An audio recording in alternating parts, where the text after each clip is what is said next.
Hello and good morning everyone. आज के इस लेक्चर में हम WKB मेथड को ही कंटिन्यू रखेंगे और ये WKB मेथड के ऊपर अपना थर्ड लेक्चर है।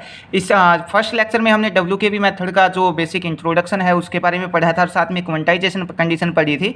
उसके बाद हमने सेकंड लेक्चर के अंदर जो WKB मेथड की जो वैलिडिटी है उसके बारे में पढ़ा था। आज हम WKB मेथड की हेल्प से एक प्रॉब्लम को सोल्व करेंगे और प्रॉब्लम है अपने पास one dimension infinite potential box. ठीक है, इस इनफाइनाइट पोटेंशियल बॉक्स को हम WKB मेथड की हेल्प से सोल्व करेंगे और इसकी जो एनर्जी आइगन वैल्यू है वो हम यहाँ पे निकालेंगे। तो हमने यहाँ पे एक one dimension infinite potential box यहाँ पे कंसीडर कर लिया। ठीक है, इसकी जो बाउंड्री है वो यहाँ पे हमने 0 बोल दिया, ये L बोल दिया, बीच में किसी पॉइंट को हमने X बोल दिया। ठीक है, 0 और L के ऊपर अपना जो पोटेंशियल है वो कितना है, इनफाइनाइट है, और इसके बीच में जो पोटेंशियल है वो कितना है, 0 है। ठीक है, तो सबसे पहले हमने यहाँ पे पोटेंशियल लिख रखा है, पोटेंशियल 0 है। कब? इसके बीच में तो पोटेंशियल क्या है, 0 है। 0 और L के बीच में जो पोटेंशियल है वो कितना है, 0 है। और पॉइंट 0 के ऊपर, या फिर इस पॉइंट को O बोल देते हैं, O और L के ऊपर जो पोटेंशियल है वो कितना है, अपने पास इनफाइनाइट है। ठीक है, तो हमने फर्स्ट लेक्चर के अंदर पढ़ा था कि जो बाउंड्री कंडीशन होती है या फिर अपने पास जो टर्निंग पॉइंट होते हैं, टर्निंग पॉइंट के ऊपर अगर पोटेंशियल इनफाइनाइट है तो अपने पास जो बीटा है, बीटा की वैल्यू कितना हो जाती है, बीटा की वैल्यू 0 हो जाती है। ठीक है, अगर इनफाइनाइट पोटेंशियल है तो बीटा की वैल्यू कितना हो जाएगी, 0 हो जाएगी। और नॉन जीरो अगर पोटेंशियल है तो उसके लिए कितना हो जाएगी, उसके लिए π/4 हो जाएगी, और ये फिक्स है। ठीक है, तो हमने पोटेंशियल क्या लिया है, अपने पास पोटेंशियल ये है।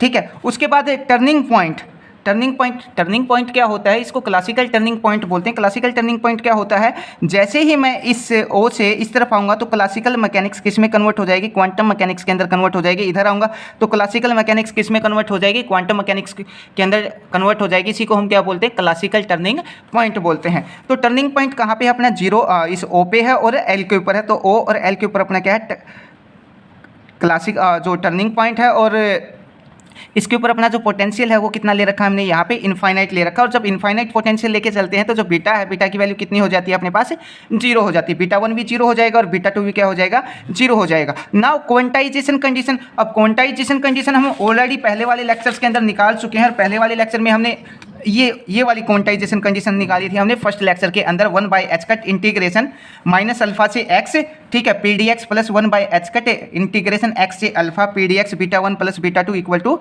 n pi. अब जो बीटा 1 और बीटा 2 इसकी वैल्यू कितना है, अपने पास 0 है, तो इन दोनों की जगह क्या रख दूंगा, 0 रख दूंगा। ठीक है, तो हमने वो वाली क्वांटाइजेशन कंडीशन का यूज़ कर रखा है, 1/h कट। यहाँ पे कहाँ से स्टार्ट हो रहे हैं हम, O से स्टार्ट हो रहे हैं, O से x तक, x से L तक, या ठीक है। तो हमने यहाँ पे ऐसा ही किया है, इसको O ना बोल के हम 0 ही ले लेते हैं। ठीक है, तो 0 ही ठीक है। 0 से x तक किया, pdx plus 1/h cut, x से कहाँ तक, यहाँ से यहाँ तक इंटीग्रेशन किया, फिर यहाँ से यहाँ तक इंटीग्रेशन किया। बीटा 1 और बीटा 2 की वैल्यू हमने यहाँ पे कितना रख दी, 0 रख दी। अब इस वाले पार्ट को अलग से सोल्व कर लेता हूँ और इस वाले पार्ट को क्या करता हूँ, अलग से सोल्व कर लेता हूँ। दोनों को किसके इक्वल मान लिया, n पाई के इक्वल मान लिया। तो 1/h कट इंटीग्रेशन 0 से लेके x तक pdx इक्वल टू n पाई मान लिया। ठीक है, अब हमने फर्स्ट लेक्चर के अंदर फर्स्ट लेक्चर में हमने जब जो श्रोडिंगर वेव इक्वेशन है उसको सोल्व किया था, और जब उसको सोल्व किया था तो अपने पास एक रिजल्ट आया था।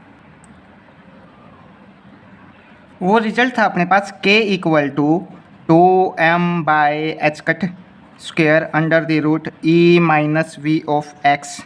ठीक है, अब इस h कट को उठा के उस तरफ लेके चला जाऊंगा तो क्या आ जाएगा, रूट से बाहर जाएगा तो h कट क्या आ जाएगा, और h कट के क्या होता है, अपने पास क्वांटम मैकेनिकल मोमेंटम होता है। ठीक है, तो हमने यहाँ पे यही वाला जो रिजल्ट है वो यहाँ पे यूज कर रखा है। ठीक है, पोटेंशियल कितना है, ये वाला रिजल्ट यूज कर रखा है। पोटेंशियल कितना है, अपने पास 0 है, तो ये 0 रखा।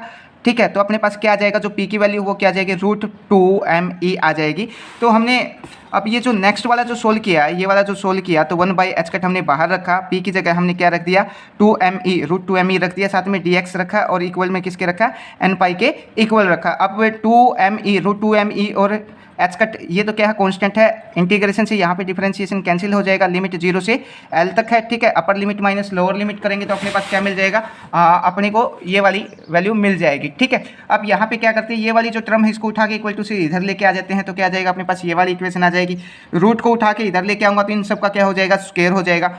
ठीक है, अब 2m को भी उठा के मैं इधर ले आता हूँ तो किसकी वैल्यू आ जाएगी, अपने पास E की वैल्यू आ जाएगी। ये एनर्जी आइगन वैल्यू आई है किसके लिए, one dimension infinite potential box के लिए। और साथ में एक जो पहले वाले लेक्चर में हमने पढ़ा था वहाँ पे क्या था, हमने के की जो वैल्यू ली थी वो 2m/h कट ली थी, यहाँ पे क्या आएगा h कट स्क्वायर आएगा। ठीक है, ये छोटा सा मिस्टेक रहती थी वैलिडिटी वाले लेक्चर्स में। ठीक है, तो आप इसको थोड़ा सा सही कर लीजिएगा, बाकी सारा ऑलमोस्ट सारा सही है। ठीक है।